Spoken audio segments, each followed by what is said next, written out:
बहुत समय पहले की बात है। दो दोस्त थे। एक का नाम था रामू और दूसरे का नाम था भोला।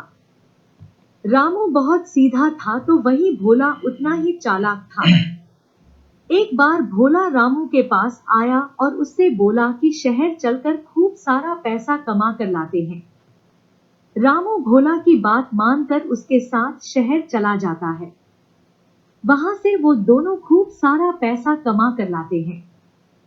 फिर रामू भोला से कहता है, इतना सारा धन अगर वो घर में रखेंगे तो कोई चुरा सकता है। इसलिए उसे अपने घर के पास ही नीम के पेड़ में छुपा देते हैं और उन दोनों में से जिसको भी धन की जरूरत होगी वो एक दूसरे को साथ लेकर ही धन निकालने जाएगा। कोई भी अकेले धन निकालने नहीं जाएगा। रामू फिर से भोला की बात मान जाता है और धन को नीम के पेड़ के नीचे दोनों दोस्त मिलकर गाड़ देते हैं। कुछ दिनों बाद भोला रामू के पास जाता है और उससे कहता है कि उसे धन की जरूरत है। रामू भोला के साथ धन निकालने के लिए जाता है और फिर दोनों दोस्त धन निकालने के लिए नीम के पेड़ के नीचे से मिट्टी निकालना शुरू करते हैं। लेकिन इन दोनों को धन नहीं मिलता।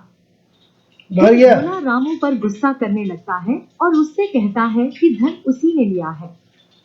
रामू भोला को मना करते हुए कहता कि धन उसने नहीं लिया। फिर भोला नीम के पेड़ से पूछता है कि धन किसने लिया। नीम के पेड़ से आवाज आती है कि धन भोला ने लिया। फिर दोनों जोर जोर से झगड़ा करने लगते हैं। बात राजा तक पहुंच जाती है। राजा उन दोनों दोस्तों से कहता कि कल नीम के पेड़ की गवाही के बाद ही कुछ फैसला लेगा। अगले दिन राजा रामू और भोला के साथ नीम के पेड़ के पास जाता है और नीम के पेड़ से कहता है नीम देव, धन किसने चुराया है। तभी नीम के पेड़ से आवाज आती है कि धन रामू ने चुराया है।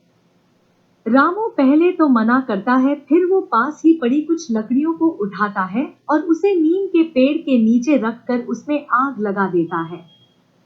तभी नीम के पेड़ से बचाओ बचाओ की आवाज आती है।